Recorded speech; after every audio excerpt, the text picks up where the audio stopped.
नमस्कार, मैं आशीष। आप देख रहे हैं द पैम्फलेट सिविलाइजेशन स्टोरीज के नए एपिसोड में आपका स्वागत है। इस श्रृंखला में हम आपको सुना रहे हैं पिछले कुछ सप्ताह से रिवॉल्यूशन स्टोरीज, विश्व भर में होने वाली क्रांतियां और उनके क्या प्रभाव रहे। तो शुरू करते हैं आज का एपिसोड। 6ठी शताब्दी ईसा पूर्व में बेबीलोनियन साम्राज्य ने यहूदिया साम्राज्य पर विजय प्राप्त की, जिसमें यरूशलेम भी शामिल था। कई यहूदियों को बंदी बना लिया गया और उन्हें बेबीलोन में स्थानांतरित होने के लिए मजबूर कर दिया गया। निर्वासन के इस दौर को बेबीलोनियन निर्वासन या बेबीलोनियन एग्जाइल के नाम से भी जाना जाता है। यहूदियों की राजनीतिक स्वाधीनता तो रोमन्स ने 66 बीसी यानी 66 ईसा पूर्व में खत्म कर दी थी, लेकिन ईसाई धर्म के वर्चस्व में आने के बाद रोम के पहले ईसाई सम्राट कॉन्स्टेंटाइन ने यरूशलेम को फिर से आबाद करके यहूदियों पर राज किया था। यहूदी निर्वासित थे, कई दशकों तक वो बेबीलोन में रहे।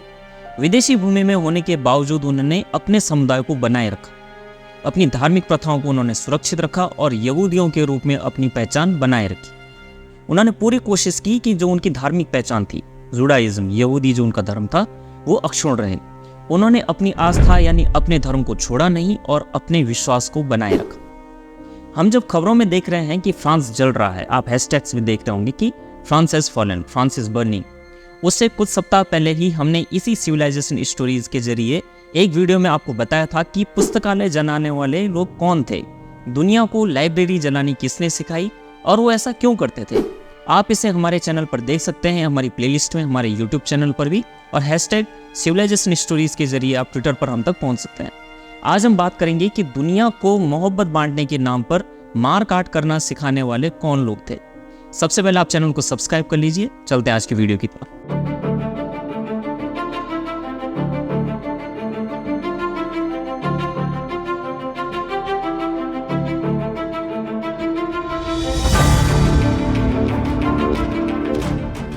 तो पिछले वीडियो में हमने बात की थी कि आखिर यहूदियों के मंदिर को कैसे ध्वस्त किया गया और रोमन साम्राज्य को तबाह कर ईसाई धर्म के प्रसार के काम में कैसे पूरे यूरोप को ईसाइयों ने चर्च से ढक दिया था।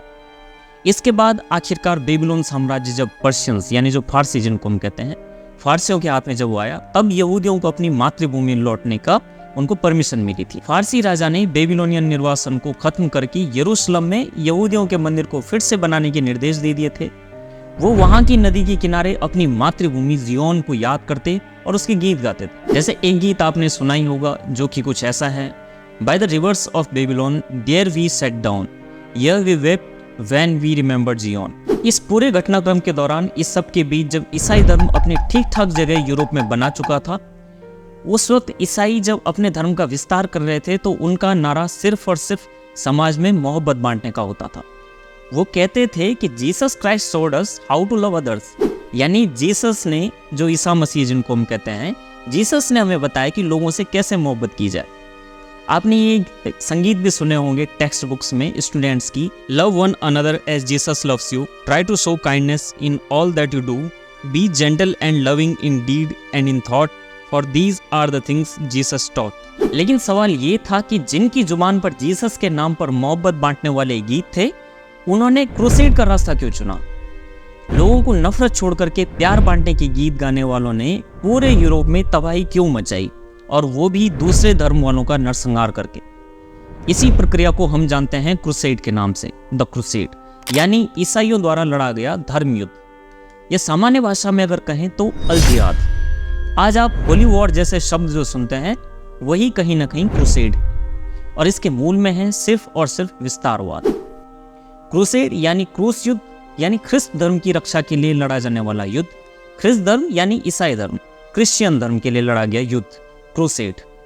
क्रूसेड यानी ईसाइयों का धर्म युद्ध जो 11वीं और 13वीं शताब्दी के बीच पश्चिमी यूरोपीय ईसाइयों द्वारा शुरू किया गया। उनके ये सैन्य अभियान थे, उनकी श्रृंखलाएं थी। ऐसा नहीं था कि सिर्फ एक दिन लड़ा गया और वो खत्म हो गया, वो कई सदियों तक चला।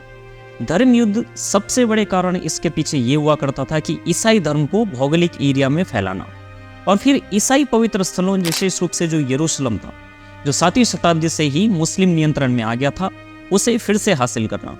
आप देख रहे हैं कि यरूशलेम अभी भी इस पूरी राजनीति के केंद्र में है। ईसाइयों के प्रमुख पोप और धार्मिक नेताओं ने घोषणा की थी कि वो ईसाई धर्म के लिए मुस्लिम शासन से यरूशलेम की भूमि को आज़ाद कराएंगे।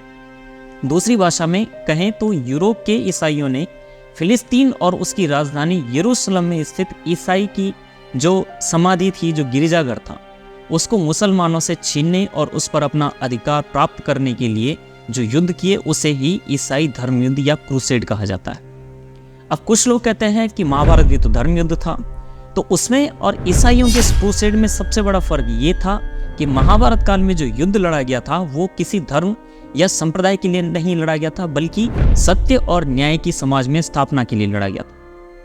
इसका उद्देश्य किसी नए धर्म की स्थापना करके दूसरे धर्मों का क्रूर दमन करना नहीं था और न ही उनके मंदिरों को तोड़ना था। तो क्रूसेड जब शुरू हुए तो ईसाइयों ने चर्च पर पूरे यूरोप में उनकी चर्चें छाने लगी। ईसाइयों को क्योंकि समाज में मोहब्बत फैलानी थी तो उन्होंने दूसरे साम्राज्यों को उनके पुराने मंदिरों को तोड़ना शुरू कर दिया। जैसे जैसे ईसाई ये मोहब्बत बांटने के काम में आगे बढ़ते गए, उनका मोहब्बत बांटने वाला ईसाई धर्म बढ़ने लगा, लोग आपस में लड़ने लगे। दूसरी ओर ये वो समय था जब इस्लाम भी विस्तारवाद की ओर बढ़ रहा था और उनकी नज़र भी अगर अब कहीं थी तो वो थी यरूशलेम पर। जैसा कि मैंने आपको बताया कि यरूशलेम वो धरती है जो कई सदियों तक संघर्ष की गवाह रही। वजह ये थी कि दुनिया में सबसे अधिक जिन 3 धर्मों का वर्चस्व था उनके लिए कहीं ना कहीं ये पवित्र और बेहद महत्वपूर्ण जगह थी। ये 3 धर्म थे, इस्लाम, यहूदी और ईसाई धर्म। इस्लाम के लिए ये जगह इसलिए महत्वपूर्ण थी, इसलिए पवित्र थी क्योंकि उनका मानना था कि यही वो जगह है यरूशलेम जहाँ से पैगंबर मोहम्मद जन्नत गए थे। यहीं पर अल अक्सा मस्जिद भी बनाई गई जो इस्लाम की तीसरी सबसे पवित्र जगह मानी जाती है। यहूदियों के लिए इस जगह का महत्व इसलिए था क्योंकि सबसे पुराना मंदिर जो उनका था सोलोमन मंदिर, उसकी कहानी मैंने आपको बताई भी थी, वो यहीं पर मौजूद था, जिसे रोमन साम्राज्य में कई बार ध्वस्त भी किया गया। यहूदियों के लिए वो उसको तोड़ते रहे, यहूदी उसको वापस बनाते रहे। अब थे ईसाई धर्म। ईसाइयों के लिए इस जगह का महत्व इसलिए था क्योंकि यहाँ पर जीसस क्राइस्ट यानी जो ईसा मसीह उन्हें सूली पर चढ़ाया गया था। तो मैंने बताया इस्लाम, ईसाई और यहूदी तीनों के लिए कहीं ना कहीं यरूशलेम की धरती महत्वपूर्ण थी। जब ईसाई अपने धर्म का विस्तार कर रहे थे और मोहब्बत फैला रहे थे सोसाइटी में, तो उसी समय एक पादरी हुआ करते थे जिनका नाम था पोप अर्बन। ये पोप अर्बन का दौर आप ध्यान से सुनिए। पोप अर्बन ने मोहब्बत का संदेश देते हुए ईसाइयों से कहा था कि हमें आपस में नहीं लड़ना चाहिए। देखिए कितना कलाकार था, किस तरह से मोहब्बत फैलाता था। पोप अर्बन ने कहा कि हमें आपस में नहीं लड़ना चाहिए, हम लोग तो चारों ओर से समुद्र से घिरे हुए हैं। ऐसा करते हैं कि इनफिडल्स को मारते हैं, यानी जो काफिर हैं, जो ईसाई धर्म से नहीं जुड़े हुए हैं। ईसाइयों को मार काट मचाने के लिए उसने संदेश दिया कि जो काफिर हैं, यानी जो इनफिडल्स हैं, यानी जो ईसाई नहीं हैं, यानी जो यहूदी और मुस्लिम हैं, उनका पाप उनका इनफिडल होना है, यानी गैर ईसाई होना है, और जब उन्हें निपटा दिया जाएगा तो उन्हें ईश्वर की प्राप्ति होगी। साथ ही साथ ये भी कहा कि जो उन्हें निपटाएगा उसके भी पाप खत्म हो जाएंगे। पोप अर्बन कितने बड़े कलाकार थे, आप उनके शब्दों को सुनकर के आप इसका अंदाजा लगा सकते हैं। पोप अर्बन की इस एक घोषणा ने नींव रखी थी पहले क्रूसेड की, यानी ईसाइयों का पहला धर्म युद्ध। इस्लाम के प्रसार, अल अक्सा मस्जिद के बनने के साथ साथ यहूदी भी यरूशलेम आने जाने लगे थे।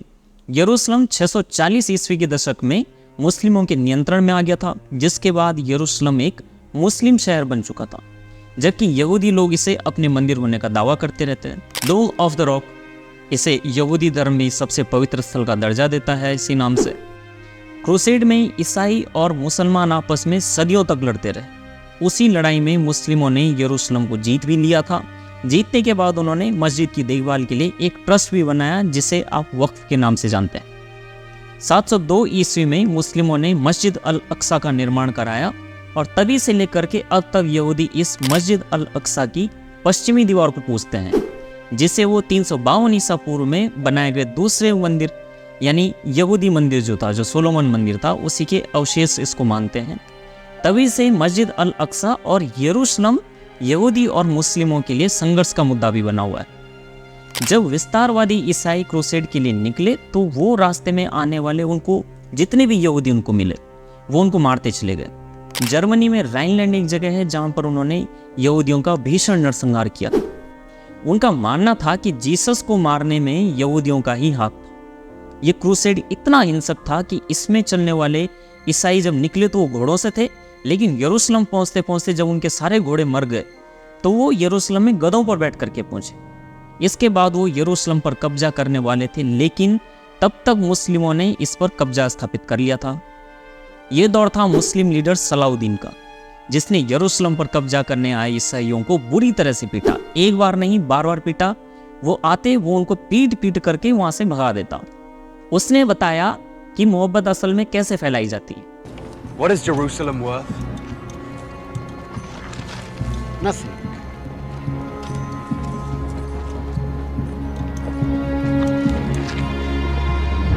Everything. ये वो वक्त था जो इंग्लैंड में जॉर्ज लायनहार्ट का दौर। उसने ईसाइयों से जिहाद की जिम्मेदारी उठाई। 1187 में सलाउद्दीन ने यरूशलेम को क्रूसेडर्स से सफलतापूर्वक वापस ले लिया। ईसाइयों ने पहले धर्म युद्ध में इस शहर पर नियंत्रण बना लिया था। यरूशलेम के इस पतन ने इंग्लैंड के शासक रिचर्ड द लायनहार्ट सहित यूरोपीय धार्मिक नेताओं को इस पवित्र शहर को फिर हासिल करने के लिए प्रेरित किया और फिर हुआ था तीसरा क्रूसेड। लेकिन वहां सलाउद्दीन था, जिसकी छवि एक महान नायक की थी। सलाउद्दीन के दौर में हुए युद्धों ने जहां यहूदियों को इधर उधर कर दिया, तितर बितर कर दिया, वो कहीं भी भागने लगे, वही ईसाइयों के लिए भी इस वक्त कहीं कोई जगह नहीं बच गई थी। सलाउद्दीन के बारे में बताते हैं कि उसकी छवि करिश्माई थी, यानी उसकी छवि जो थी उसमें एक नायकत्व था। नायकत्व ऐसा नहीं कि वो मार्लो ब्रेंडो जैसी आवाज़ निकालना जानता था, बल्कि इसलिए क्योंकि उसे अपने लोगों के लिए लड़ना आता था। उसने यरूशलेम की रक्षा के लिए क्या क्या नहीं किया वो मैं आपको आगे बताता हूँ। उसने जितने भी बड़े लड़ाके थे उन सारे लोगों को अपने साथ ले लिया था। यरूशलेम के लिए उसने इजिप्ट, अरब, सीरिया को साथ कर लिया और ईसाइयों को जब चाहा वो पीटता रहा, बुरी तरह से पीटा। ईसाइयों को मोहब्बत, मैंने पहले भी आपको बताया कि ईसाइयों को मोहब्बत फैलाना किसने सिखाया था? सलाउद्दीन ने। अब लायनहार्ट ने रणनीति बदली और उसके नेतृत्व में ईसाइयों ने यरूशलेम के बजाय इसके आसपास के इलाकों पर हमला करना शुरू कर दिया था। अब वो हर बार तरह तरह की बातें बना करके किसी न किसी तरह से सलाउद्दीन को कन्विंस करने पर जोर देने लगा। उसने सोचा कि क्यों ना सलाउद्दीन के साथ मिलजुल करके काम किया जाए। उसने कुछ ऐसी परिस्थिति बनाने की तैयारी कर ली थी। 1189 में रिचर्ड सामने आया और उसने कहा कि वो क्रूसेड करेगा और इस बार समुद्र से करेगा, क्योंकि जब वो जमीन से उनकी सेनाएं चलती थी तो उन्हें 2 से 3 साल लग जाते थे, जबकि जब वो समुद्र से आते थे तो उनका समय बहुत कम हो जाता, 1 साल या 1.5 साल में वहाँ पहुँच जाते। उसने इस बार पूरे यूरोप को साथ लेने का फैसला किया। अब वो पूरे यूरोप को लेकर के यरूशलेम में घुसा, लेकिन उसने सलाउद्दीन से संधि की बात सामने रख दी। रिचर्ड होशियार था, वो जानता था कि ये शहर हमेशा से ऐसा ही रहा है, इसका कोई फैसला कभी नहीं हो सकता। उसने सोचा कि शहर को बर्बादी से बचाने के लिए ये फैसला लेना अब जरूरी है, यानी सलाउद्दीन मुस्लिम शासक के साथ संधि करना या उसके साथ थोड़ा सा उसको उलझा करके रखना। वो ये भी जानता था कि उसके हाथ यरूशलेम अगर आ भी गया तो मुस्लिम शासक उसको उससे फिर से वापस ले लेंगे। उसने सलाउद्दीन के सामने शर्त रखी कि वो इस धरती पर ईसाइयों को आने की इजाज़त दे दे, और यहाँ पर मुस्लिम मान भी गए। लेकिन यरूशलेम में शांति स्थापित नहीं हुई। इसके बाद 8 क्रूसेड हुए, लेकिन ईसाई हारते रहे और मुस्लिम यहाँ पर प्रभुत्व बनाते चले गए। मुस्लिमों ने सारे शहर ईसाइयों से वापस ले लिए थे। तो क्या क्रूसेड यहीं पर खत्म हो गया था? क्या ईसाइयों का ये जो धर्म युद्ध था वो यहीं पे समाप्त हो गया था? अगर ऐसा हो गया था तो फिर हिटलर ने जर्मनी में जो किया वो क्या था? सेकेंड वर्ल्ड वॉर क्या थी? ईसाइयों के क्रूसेड के बाद कुछ सदियों तक इस्लाम के मानचित्र पर आपने देखा होगा कि वही लोग छाने लगे थे। इस्लाम का ही साम्राज्य विस्तार होता गया। लेकिन फिर आप देखिए कि अंग्रेजों ने किस तरह से कुछ ही सदियों में फिर से इन्हीं जगहों को निशाना बनाना शुरू किया। जो सद्दाम हुसैन को मार दिया गया वो क्रूसेड नहीं तो फिर और क्या था? तो जब हम बात करते हैं नरसंहार की और जिहाद की और यहूदियों के प्रति हिंसा की, जिसे कि हम फांसीवाद यानी फासिज्म भी कहते हैं, तो हिटलर ने जर्मनी में यहूदियों के साथ जो किया था, तो ईसाई धर्म कई साल पहले ये काम कर चुका था। यानी हिटलर ने यही किया जो उसके पूर्वज करके चले गए थे। यहूदियों पर अत्याचार, उन्हें मारना, इसमें नया क्या था? कुछ भी नहीं था। यानी ईसाइयों ने जिन देशों पर हमला किया, क्या वो क्रूसेड से अलग था? ये आज भी हर देश में मोहब्बत बांटते हुए आपको नजर आते हैं। इनके तरीके भले ये बदल गए, चाहे मिडिल ईस्ट में अमेरिका हो, उसके हमले हो, या फिर भारत में मोहब्बत बांटने की नौटंकी। क्या आपको नहीं लगता है कि ये भी उसी क्रूसेड का कहीं ना कहीं हिस्सा है? तरीके थोड़ा सा बदल गए, ये और बात है। क्या उन 8 क्रूसेड की मोहब्बत को आप लोग भूल गए हैं, जो एक बार फिर से मोहब्बत बांटने वालों की बातों पर आप यकीन करना चाहते हैं? क्या क्रूसेड करने वालों ने जीसस के मोहब्बत फैलाने की बात पर अमल किया था? जीसस तो इस पूरी हिंसा के बीच में, अगर मोहब्बत बांटने का पैगाम जीसस ने दिया था, तो क्रूसेडर्स ने कहां पर मोहब्बत फैलाई? वो तो जहाँ पर उन्हें जो यहूदी मिले या जो ईसाई धर्म के अनुयायी नहीं थे वो उनको मारते चले गए। अब अगर हम बात करें कि इस पूरे क्रूसेड जो मैंने ईसाइयों के धर्म युद्ध की जो कहानी बताई, इससे नुकसान क्या क्या हुए। कई सालों तक भीषण रक्तपात हुआ, यूरोप में अस्थिरता का माहौल बना रहा, यरूशलेम में जो तबाही रही वो यहूदियों के निर्वासन उससे हुआ। और एक बात ये कि धर्म के नाम पर लोगों को मारना, नरसंहार करना और जमीन पर कब्जा करना कभी भी किसी और धर्म ने नहीं सिखाया, जैसा कि क्रूसेडर्स ने किया, मोहब्बत बांटने का पैगाम देने वालों ने। इस क्रूसेड के अगर आप फायदे देखेंगे तो इसका पहला फायदा तो ये हुआ कि जो मोहब्बत बांटने का पैगाम जो दुनिया को देने वाले थे यानी ईसाई धर्म, उनकी बर्बरता सारे समाज के सामने आ गई थी। #एक्सपोज जो हम कहते हैं वो एक्सपोज हो गए थे। इसका दूसरा फायदा ये भी हुआ कि कई समुदाय आपस में मिले, उनके बीच में जो नॉलेज शेयरिंग थी, उनके पास जो कल्चरल जो आदान प्रदान था वो उनका आपस में हुआ, क्योंकि कई सारे जो ज्योग्राफिकल एरियाज थे वो आपस में मिले इन्हीं यात्राओं, इन्हीं क्रूसेड के दौरान। कल्चरल ट्रांसफ़र हुआ, इकोनॉमी इस दौरान लोगों के आपस में एक दूसरे से मिलने लगी, लोग व्यापार के तरीके नए जानने लगे। यहाँ पर दूसरी चीज़ ये हुई कि आखिर में जो इस्लाम का जब उदय होने लगा, उन्होंने जो अलग अलग एरियाज़ में अपना प्रभुत्व स्थापित किया। बाद में 19वीं सदी आते आते फिर से ईसाइयों ने, आप देखिए चीन को देखिए, भारत को देखिए या फिर अन्य राष्ट्रों को देखिए, वहाँ पर ईसाइयों ने ही वापस फिर से अपना कब्जा स्थापित करना शुरू कर लिया था। इस्लाम का यहाँ पे फिर पतन हो रहा था और फिर से ईसाई कहीं ना कहीं हावी हो रहे थे। फ्रांस का आप एक वीडियो देखेंगे तो एक पुलिस वाला, आजकल जो वहाँ पर दंगे चल रहे हैं, एक पुलिस वाला कह रहा था कि these are not rights, this is war, यानी ये दंगे नहीं है, ये तो युद्ध है, यानी धर्म युद्ध। People talk about riots, but for those of us who have to deal with it, they aren't riots, it's war.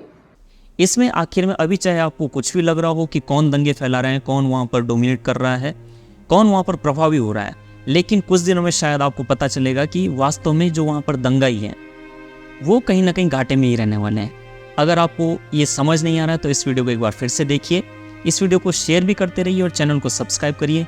आपको हमारा सिविलाइजेशन स्टोरीज का ये वीडियो कैसा लगा हमें कमेंट करके अवश्य बताइए। देखते रहे द पैम्फलेट। धन्यवाद।